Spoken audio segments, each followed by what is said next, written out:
the conversation. He says, Ya bunayya, my beloved son, my young son, my little boy, aqimis salata, establish the prayer. They commonly translate that as establish the prayer. Let me tell you something about iqama. Iqama in Arabic comes from the word qiyam, and qiyam means to stand.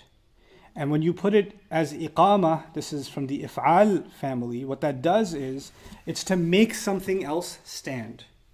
Right? So if somebody was building a tower, they made the bricks stand on top of each other and they built a tower. Right? So they did iqama of a building. That's the iqama of a building. To make it erect, to make it stand.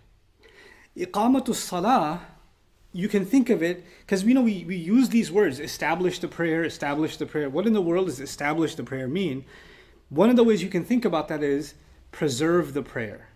Make sure it stays standing. When you do iqamah of something, it's as if you put in a pillar in, or you put a pole or a pillar in the ground, and you make sure you keep checking on it that it doesn't what? It doesn't lean, right? You keep maintaining it. And so you maintaining the prayer and preserving the prayer. That's actually within the meaning of iqamatus salah. So Allah didn't just say pray. And the father is not telling his son, pray. He's saying preserve the prayer, maintain the prayer. You know what that means? That means the prayer is something that can get damaged very easily. Because when something is delicate and it can get damaged easily, then it needs to be maintained and it needs to be preserved. Like a delicate plant, you have to make sure, some plants, they can't stand on their own. So you have to put a stick in the ground and the trellis and it wraps around the stick. And you have to keep checking on it. Because if the winds were too high or the sun was too harsh, the plant might burn out, right? So this tarbiyah of the plant, this making sure that it grows, making sure that it's preserved and taken care of, that's the kind of thing you have to do with prayer. Now, there are some things we have in our life that don't require that kind of care, right? So if you have a car, for example, you don't have to change its oil for a while and it's running and doesn't matter, right? And sometimes people don't take care of it for a long time until they find out that it's falling apart, right? There are other things you have to check on them constantly, and if you don't, it's not gonna last. By using the word aqim, what Allah is teaching us and what the father is teaching his son is, it's not just enough that you pray. Because you could have like a busted, broken down building called prayer, and you just kind of got it over with, and that was your prayer. And your parents can come and say, did you pray? Yeah, I'll pray. Yeah. You pray Maghrib? Yep.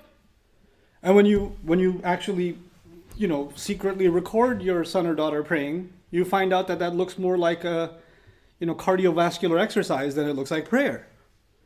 Because the ruku' was done in light speed.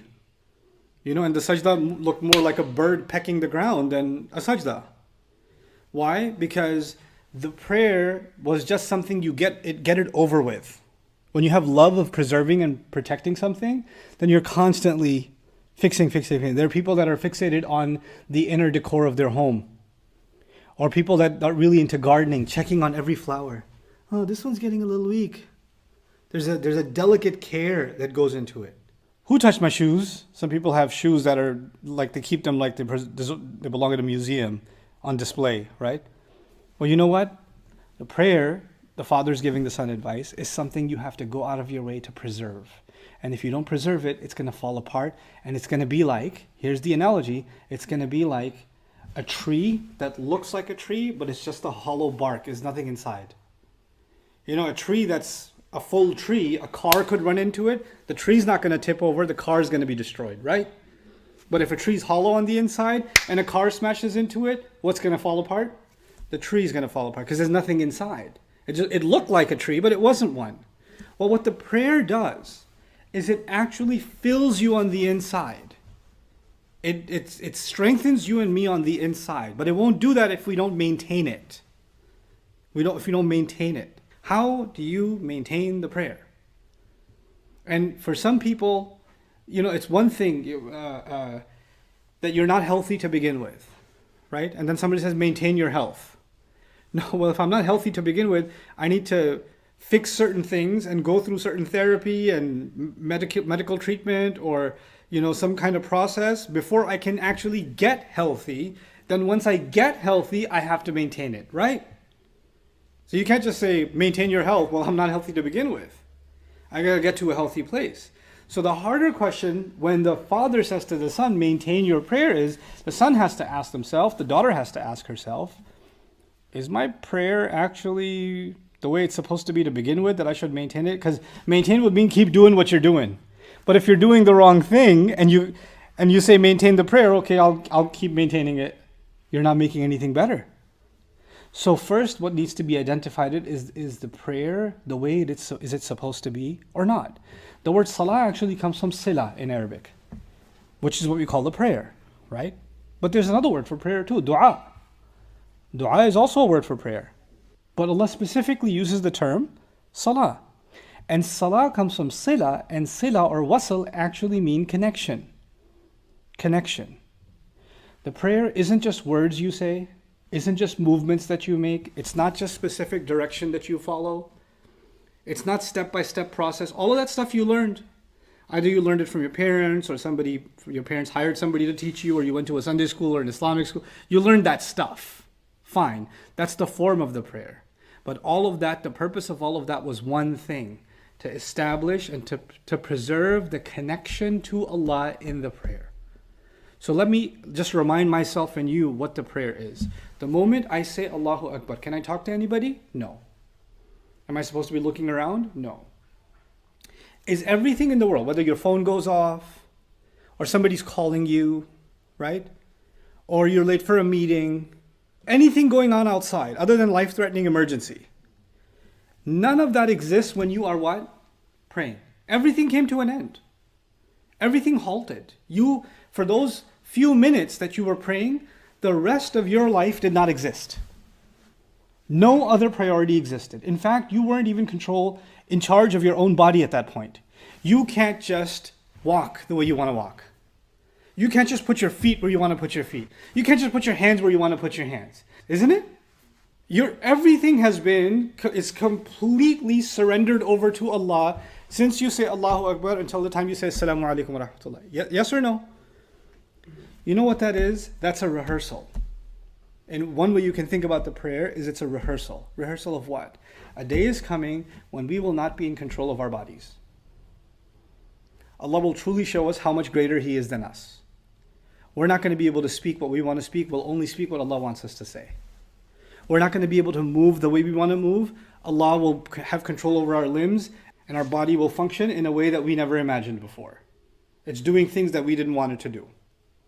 It's testifying, it's speaking the way we never wanted it to speak. The prayer is a reminder of how we're going to all end up surrendering ourselves in front of Allah on Judgment Day. Now think about that. On Judgment Day, it didn't matter what clothes you used to own. It didn't matter what car you had. It didn't matter where you lived. It didn't matter how much money you had. All the arguments you had, all the people you liked, all the people you hated, all of that disappeared. It's just you and Allah. That's it. It's just you and Allah. And you're just standing in front of Allah, isn't it? By the way, it's called Yawmul Qiyamah, the day of long standing. And what is the longest part of our prayer? Qiyam. Qiyam. There's a reason for that. We start the prayer by reminding ourselves, standing in front, because when somebody's standing in prayer, they're standing in front of Allah, right? They have to connect themselves to Judgment Day.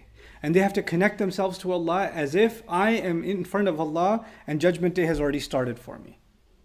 It's a recap. It's a small preview of what's going to happen on Judgment Day. And on Judgment Day, I want to be able to say the things that will benefit because I won't have control over my tongue. I want to be able to say the right things. And the best things I can say are the truth. And Allah tells us His words Himself to say when we stand in front of Allah. That is not something you can just automatically get if you say Allahu Akbar, Subhanakallah wa bihamdika wa tabarak. If you do that, you can finish the prayer. And in terms of fiqh, you prayed, but I didn't connect to Allah that way at all. I didn't connect with Allah. I didn't remind myself what this prayer is for.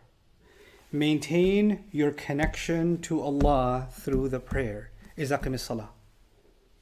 Allah is now telling us, people say things like, and you might say things to yourself like, I want to feel closer to Allah. I want to feel spiritually connected to Allah. Allah has given us the best program to connect to Him. That's the prayer. When the prayer is not doing what it's supposed to do, then you're trying to find some other alternative way to feel spiritual. Because you're not giving the actual connection it's due, right? If you're not eating the actual healthy food, then you're going to feel better eating junk food and say, at least I'm getting some nutrition. Yeah, you'll get, even junk food has nutrition, but it's not what you needed. It's not what was going to truly nourish you. You'll still feel good about it for a few seconds. You get something out of it. The same way, the first advice he gives to his son is maintain, preserve the actual prayer, the actual connection to Allah. That's what Salah is for. That's the goal of Salah. So actually taking the time, when somebody says, I want to learn about Islam, right? I want to learn more about my religion. I would argue, you can learn about your religion and you can learn 100 different sciences in Islam. But if your goal in learning Islam is to connect closer to Allah, everybody would say that. Anybody who's a Muslim would say that, I want to be closer to Allah. Then your first priority should be the prayer itself. What do I know about the prayer? And I'm not just talking about the form of the prayer. How do you make wudu? Where do you stand? You know the technicalities of the prayer. How do I use the prayer to connect to Allah? That's actually the conversation you have to have with yourself. Learn that stuff. Remind yourself of that stuff. And even if you learned it, took a course on it, read material on it, guess what? It still needs maintenance. You could be a scholar and know all the Arabic of the prayer and have studied everything, and you can write an article about every component of the prayer, and you're still not connected to Allah in the prayer, because that's all up here. But when you say Allahu Akbar, this needs to be connected. This needs to let go of every other preoccupation. And this needs to be overwhelmed and occupied with Allah. That's what needs to happen in the prayer. He gives his son advice. Listen, I know your feelings are going to go in every different direction. There's going to be all kinds of things you're going to be hit with. You're going to think about the opposite gender. Those thoughts are going to come to you. You're going to think about your friends. You're going to think about who your friends are and who your friends are not. You're going to think about entertaining yourself. Your mind is going to be spinning with thoughts all the time. You'll be connected to people, to devices, to things, to your own feelings. You'll be connected, and it'll become so easy for you to be disconnected from Allah because you're so busy connecting with everything else. And so he tells his son, this is something that doesn't automatically happen.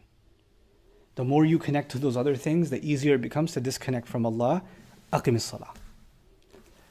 Maintain your connection to Allah through the prayer. Preserve that connection, protect that.